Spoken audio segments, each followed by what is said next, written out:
It's so great to be here, and it's such a privilege to be able to speak to you today about something that's near and dear to my heart. I have been in this writing journey for 20 years now, which is encouraging and discouraging because the first 10 years were unpublished. So in those first 10 years, I wrote thousands and thousands and thousands of unpublished words, miles and miles and miles of text. And I used to create deadlines for myself because I really knew I was supposed to be a writer.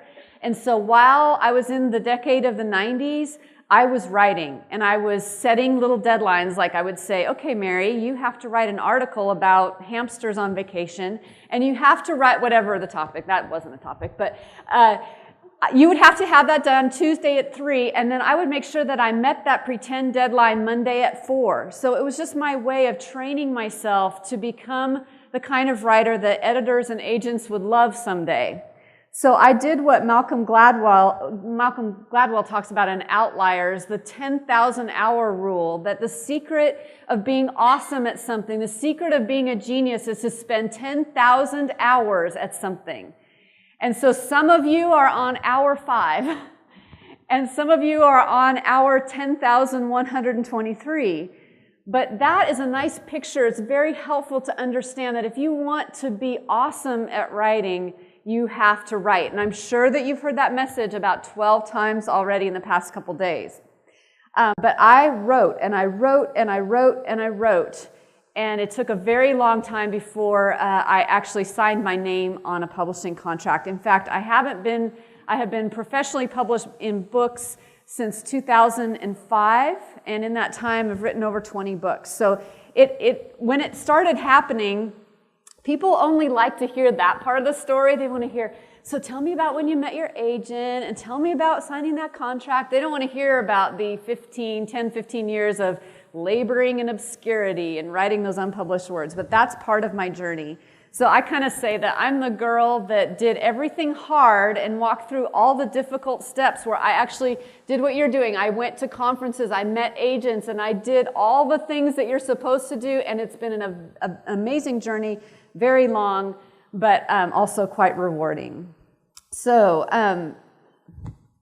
I want to talk about where I was in June, and this is physically where I was. We were in Colorado. That's my husband, Patrick, my daughter, Sophie, who's at Ouachita Baptist University in Arkansas, my daughter, Julia, and my son, Aiden, who's a senior this year, but he looks like he's in college or something. But we were in Colorado, and I had the time in my life at that point to kind of pause and reflect. And I was in the place of my writing journey where I wondered if I was going to continue. And so when Esther talked yesterday about the author that was like, oh, my life is over, I was like, oh, she's probably talking about me. And but she knows I'm so insecure that she came up to me and she's like, I wasn't talking about you, Mary. Okay. Woo! So glad, so thankful. So anyway, I was going through this crisis, and I think all artists go through this crisis of, should I continue down this path? And the crisis for me was, I've got a daughter in college, I've got a son on his way, I have to make a living at this. And if I don't, it has to be a Walmart greeter, something. I have to have another job because this is not going to work. And so I was at this place where I had written all these books, some of those are translated, and I was at the place where I was going to leave it all behind or just let it go. I was just very discouraged. So in June of this year, I was discouraged, even though it's pretty amazing when you hold a book in your hand and then you look at your shelf and you think, I wrote all these books. It's so crazy. What is wrong with me? So I want to just give you a quick little formula about how to persevere in your writing life, that you're going to guarantee perseverance by pursuing 3 things, and that is life, lovers, and the word leave, like quit, leave, go. So the first one we're going to talk about is life. Of course, I colored the eye a little different color to be all apple-y and all that kind of stuff.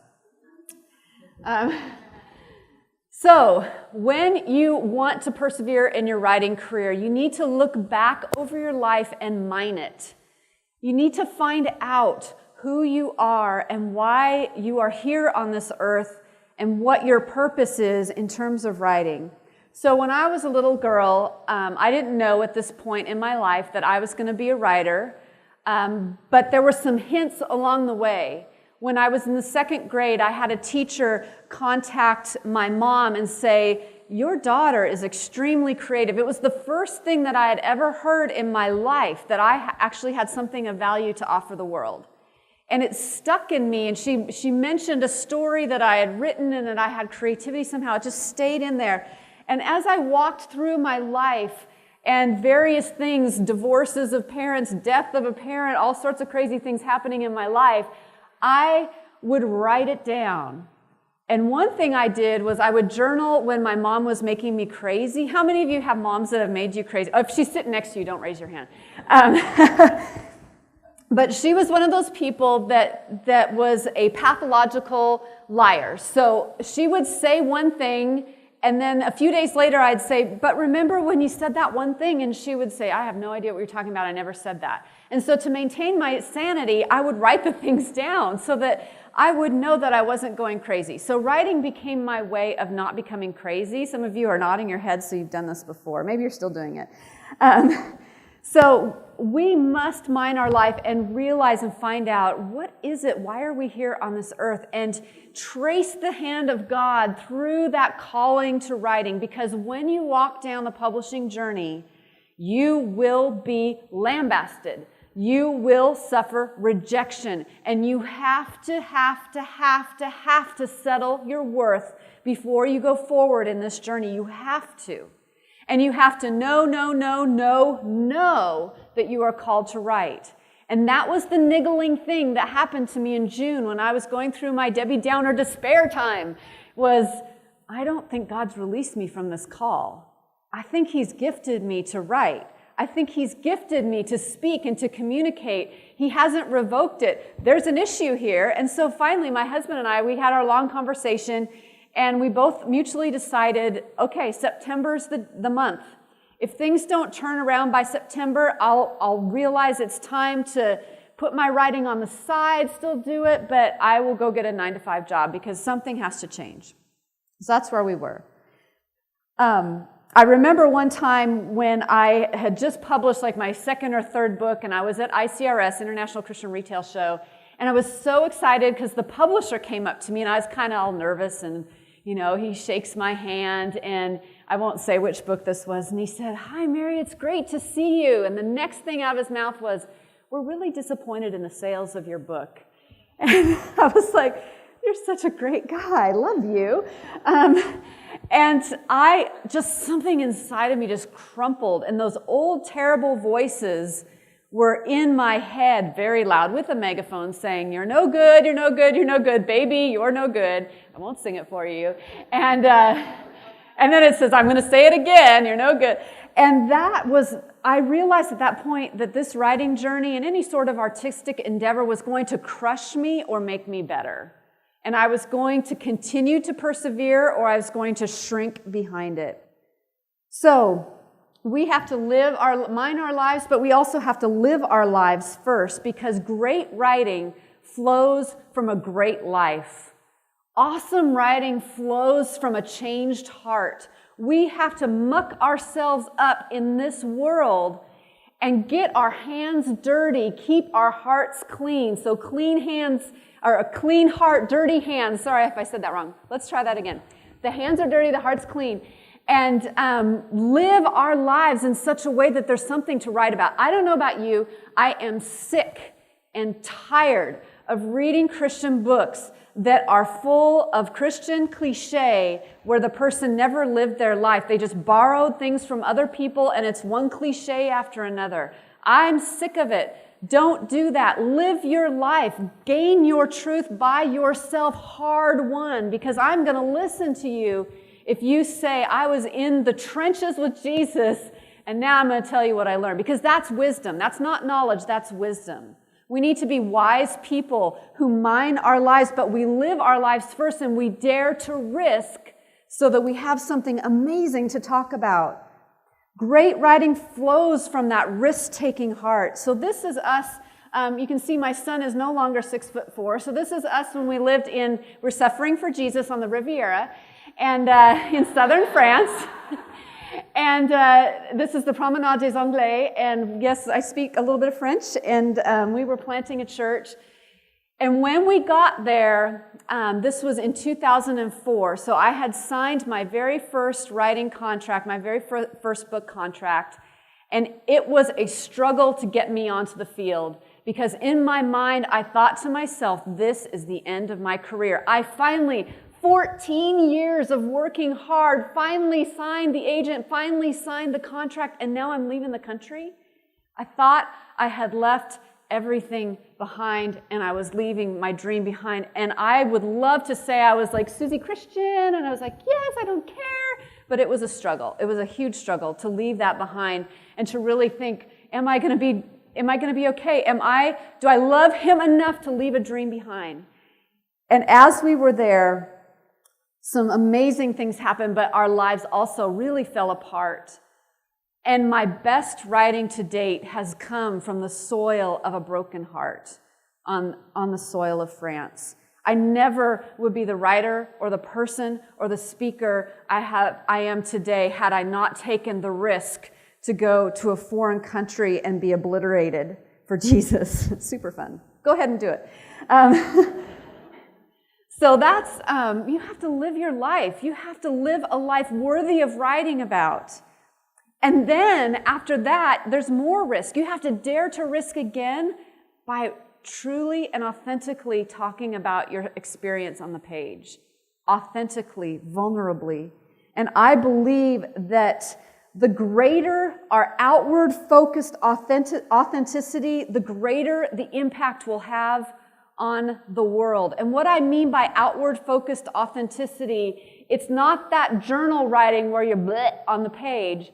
It's that you're looking to write something about your life that actually will help somebody else. Outward-focused authenticity will change the world. And to the degree that you are willing to bleed on that page is the degree to which your readers will be changed by the words. Whether you're writing fiction or nonfiction, it doesn't matter. It will come through.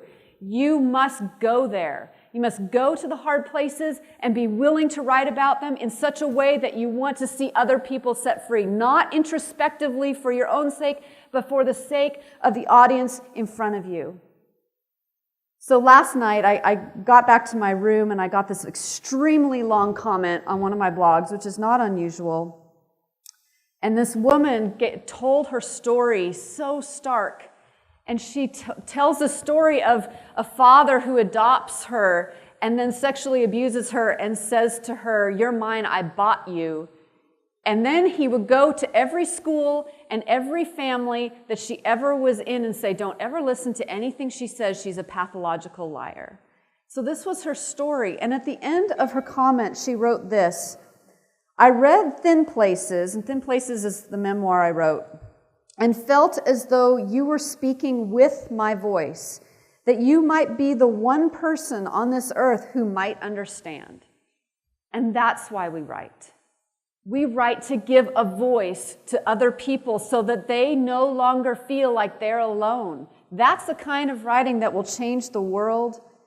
And that's the kind of writing that as we do it, I believe it gives us the power to persevere. Because even last night, part of my story is sitting around a table with other people and hearing the stories of people impacted by what I've done, which is so humbling to me. But they never would have been impacted had I not bled on the page for their sake. That is my sacrifice that I give to them. It's my act of love for them. So the next thing we need is lovers. And not in, the romantic sense, although that's nice when you do have a lover. We need, and Chad touched on this beautifully today. It was just great. We need cheerleaders in our lives. We need those people who are going to stand on the sidelines and help us through the dynamically stressful journey that we're on. So when I went to my first writers' conference, was Mount Hermon. It was my first major writers' conference. I ended up meeting my first agent there, and that's when the whole ball started going. Randy Alcorn was the speaker at that conference, and one of the things he said changed my life, and I want to offer it to you as something that will change your life as well. He said, I don't publish any book without first giving the whole thing over to my prayer team. So I later walked up to him and I said, what do you mean prayer team? And so he kind of gave me, well, I just have a group of people who pray for me. And I had this kind of interesting experience right before I got to Mount Hermon. And I saw, it was kind of like I had been dying or something, because I saw my whole life flash in front of my eyes, and which is, good and bad and whatnot. So my whole life flashes, and I say to the Lord, Lord, I've endured many things.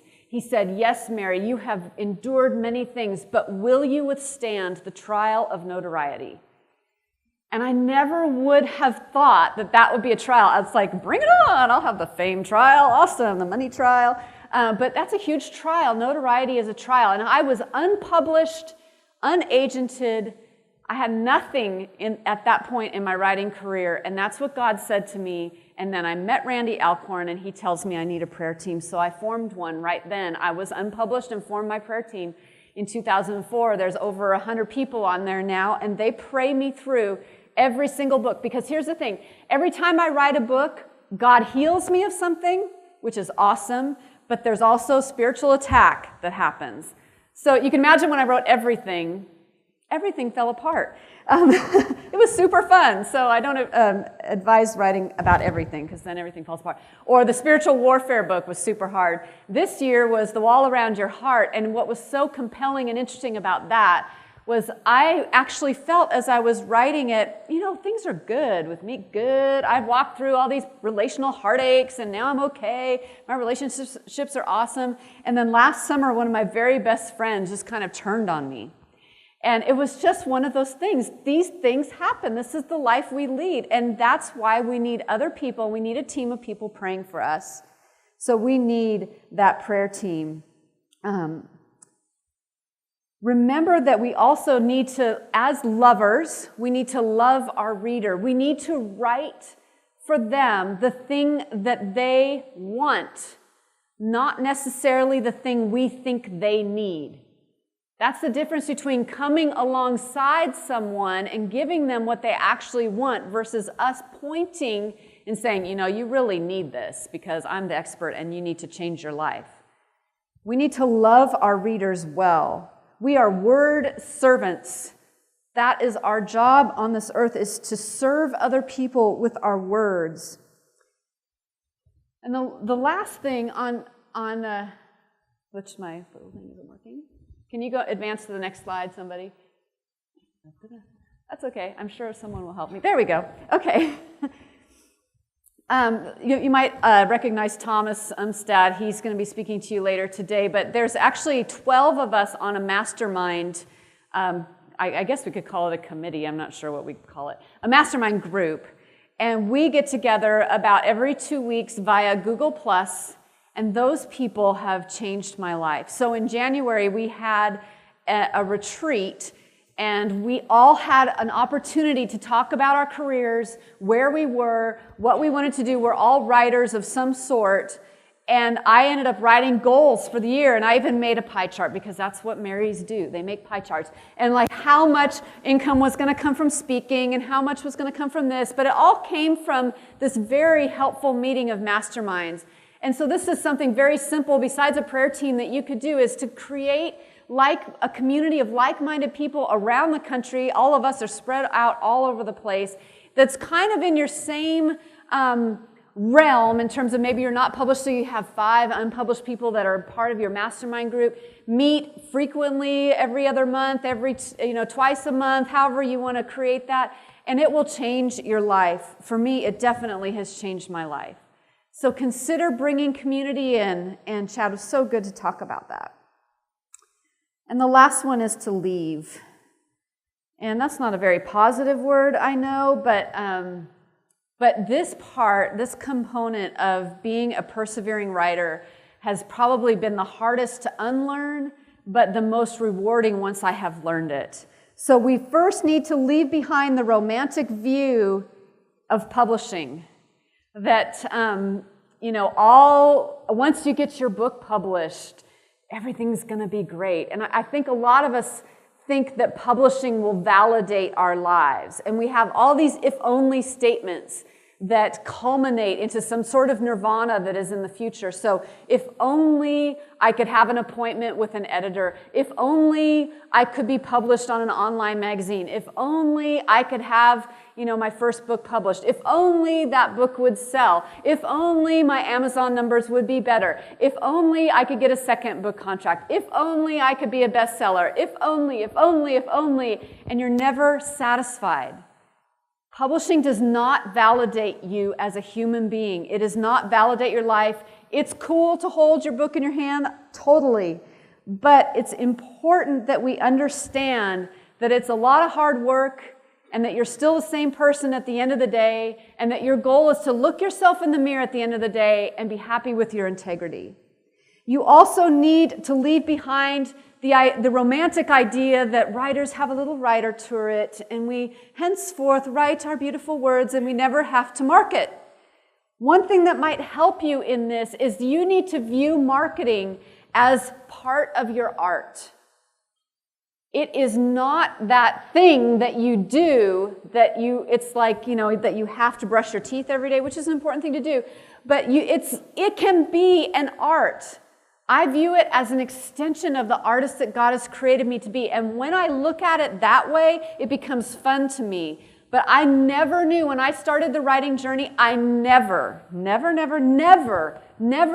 that I would spend almost over 50% of my time in marketing. And so I'm going to give you the gift today. Guess what? If you want to be a published, successful author, you need to market. And you cannot discount that part of it. Unless you're going to be a ghostwriter, then you don't need to worry about it. But if you are in any other way going to be writing, you have to market. And as you do, if you can view it as an extension of yourself, something you love to do, and as art, it will change the way you view it. I love what Proverbs 13:11 says, and this is another thing you need to leave behind, that publishing is easy. It's not easy. And Proverbs 13:11 says, "Wealth gained hastily will dwindle, but whoever gathers little by little will increase it." And that is such a picture of how God has brought me on this publishing journey. I thank Him almost daily that my first book wasn't wildly successful, because I would be what Brian Regan calls a me monster. Oh, me, my book, it's so great, look at me, whoa. And I just don't want to do that. I want to, as I said, I want to be able to look myself in the mirror at the end of this journey. And I'm so grateful that God has put it so slowly together so that after 15 traditionally published books, I can still be excited about what He's doing, looking forward to what's ahead, but also know that His journey is perfect for me. I think we get very discouraged in our lives when we start, and I am so very guilty of this. Instead of focusing on the road that God has for me, I start looking around. Well, look at that person. They wrote one stinking book and woo, they went crazy. It's like those ladies who are like hanging out at a cafe and someone who works for a modeling agency discovers them and suddenly they're on Cosmopolitan and they're awesome and they make $1 million a year. That is not normative. My journey is more normative. Is just one day after another, doing the hard work, being obedient to the calling that God has given you, and it will be rewarding in the end. Wealth gained hastily will dwindle, but whoever gathers little by little will increase it. We want to finish this journey well, right? We want to get to the end of our lives and be joyful, not bitter, and we want to be able to say, I did everything that I did in my career or my pastime with integrity. We need to leave our idea of success behind and define it instead by the kingdom of God. And there's a story that I wrote inside the wall around your heart. And it was a story I'd heard a long time ago, but I just love it. And it was a story of a little girl who was being bullied in school. She's in first, second grade, whatever. And it was that time of year to make Valentines. And all her other little friends were like buying Star Wars Valentines and everything, and she was determined to create her own. And her mom was hurting inside because she knew that the girl was being bullied, and she kind of worried that if she had made her own, that, she'd be made fun of for stupid little, Valentines that were made. Of course, we don't see that as moms, but that's what the mom was thinking, and she was worried for her daughter. The daughter made the poor little Valentines. She brought them, they're kind of falling apart, brought them to school, and she came home, and she was just beaming from ear to ear, and the mom was like, "Oh, did everyone love your Valentines?" And she was like, "Well, they didn't really love them," but she goes, "But Mom, there were 29 people in my class, and I had just enough to give to everybody else." So her view was, my life is going to be about loving those people. It's not going to be about how many Valentines I get. And when the mom opened the box, there weren't any in there. She didn't receive any, but her desire in her heart was to give the Valentines to others, and that's what we should be as writers. It's not so we gain acclaim. It's not so we can fill up the empty hole in our heart and try to make our worth that way. It is so that we can bless others and tell others of their worth. That is what it's about. We're to make our Valentines and give them away. Another thing to leave behind is the idea of the big break ahead. Looking to the perfect and those if-only situations, they sabotage your joy today, and Chad spoke beautifully about that already. You need to determine to find something to be thankful for right now. Here's the thing. We often look at the carrot in front of us, that's dangled there, and we think that's the prize. Oh, if that happens, then I'll be this success, right? But the carrot isn't the prize. It's the one who made the carrot. That's the prize. The prize is hearing, "Well done, good and faithful servant." The carrot is being willing to be faithful in small things, to be unnoticed for the sake of other people. That's the carrot. The carrot is knowing that you have been called to something, and whether it has wild worldly success or not, that you have been faithful to it. Some of you in this room are freaked out and scared. I know, I won't ask for hands, but you're afraid. You know that God has called you to do something very specifically, and it's a hard thing. Maybe it's telling your story. Maybe it's confronting something in your life on paper so that other people will see it. I don't know what it is, but my encouragement to you is there is so much joy and so much perseverance that comes when you are willing to risk it. One of the things that I talk about when I talk about writing memoir is if every human being on this earth waited for their parents to die to write a memoir, none of us would be able to encourage each other about our pasts, right? Some of you in this room are being challenged right now in this moment to do that hard thing, and it's going to make someone really mad, and you are afraid. But if God's telling you to do it, you need to do it. And I have a little story I wasn't expecting to tell, but I feel like I'm supposed to. So when I wrote a book called Building the Christian Family You Never Had, another book you don't put on your coffee table if your mom's coming to visit, might hurt her feelings. My kids, they always say, "Mom, we're going to need to read that book when we're older, when we have kids." I'm like, "Right, thank you. Building the Christian Family You Never Had." Okay, good, nice. We're a bunch of comedians at the Muth House. So I was terrified to write that book. And I wrote it, and then my mean old editor said, "You really ought to have your mom." My mom's my only living parent. "You really ought to have your mom read it." And the whole book had really nothing to do with her except that first chapter where I talk about my upbringing.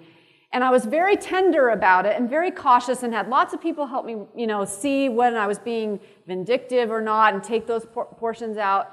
I worried that when I showed her that chapter, she would withhold love from me, reject me, and tell me that I was a big fat liar.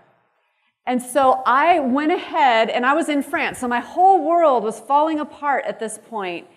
And I went ahead, and I sent her the chapter, and I was in trepidation. And guess what? She did reject me. She did tell me I was a liar. She did withhold her love from me. But for me, in that moment, it was like Toto pulling back the curtain. The thing that my mom, who had been 450 feet tall, suddenly became a person pulling levers. And I had the strength to be able to write the next book, which was Thin Places. And now I am happy to report, and people always ask me when I talk, how's your mom, and is she walking, how's she doing? And we have been estranged for years and years. And just this last summer, I saw a change. And she's going to come visit us in a couple weeks. And instead of dreading the trip like I always do, I'm looking forward to it. And so you just never know. You need to be obedient to that calling.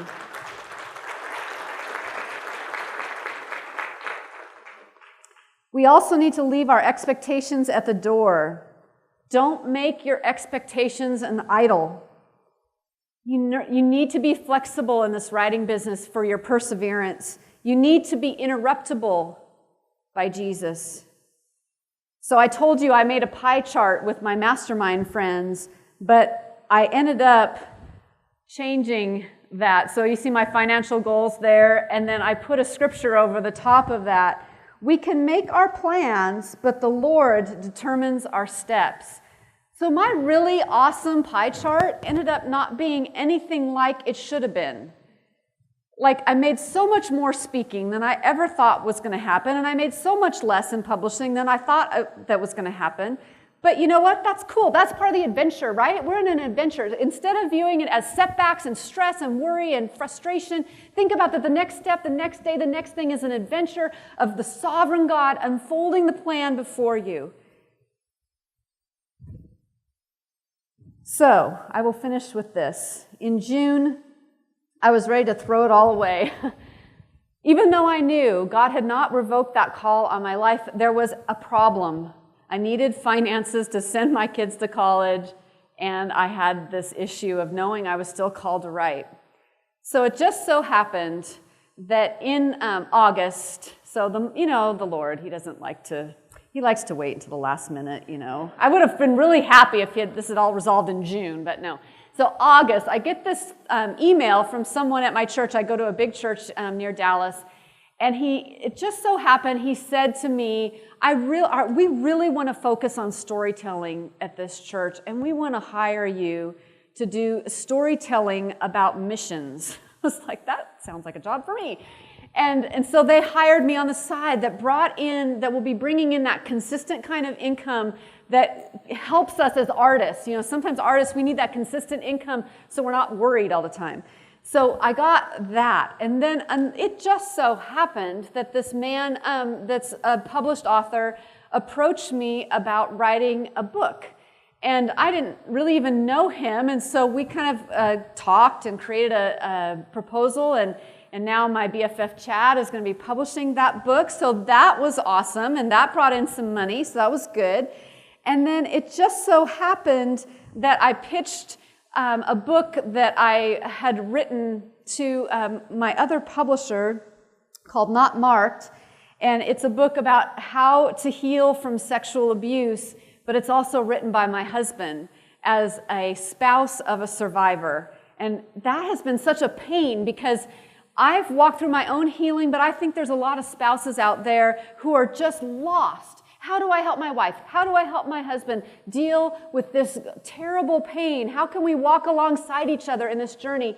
I wrote a post called The Sexy Wife I Can't Be. It went crazy. Talk about capitalizing on something that went crazy. So that went crazy. I wrote this book. I pitched it. The publisher said, too scary, too risky. And I knew that the Lord was saying to me, you need to publish that book. And so the third thing that happened in September was I decided that I would self-publish it myself. That's very redundant. And so I'm not sure where there was another slide in there. I don't know if you guys still have it in there, but there was supposed to be one there. I think they got cut off. But anyway, so that book, I decided I would need about $10,000 to publish it myself for the editorial, the cover, the print run, all that kind of stuff. And so I did an Indiegogo campaign, like a Kickstarter campaign, and I was petrified. This is probably one of the hardest things I've ever done. Talk about putting yourself out there naked. That was what it was like. I'm writing about sexual abuse. Yes, I've been sexually abused. It's out there. My husband speaks. I speak. We're on the screen. I'm asking for people to support me. How hard, as a former missionary who had asked for money before. So someone asked me last night, I think at dinner, and they're like, was that hard to do? Yes, it was very hard to do. Can you get that? So within the first, I believe it was the first 10 days, I met the goal of $10,000. And by the end of the campaign, it funded $25,000.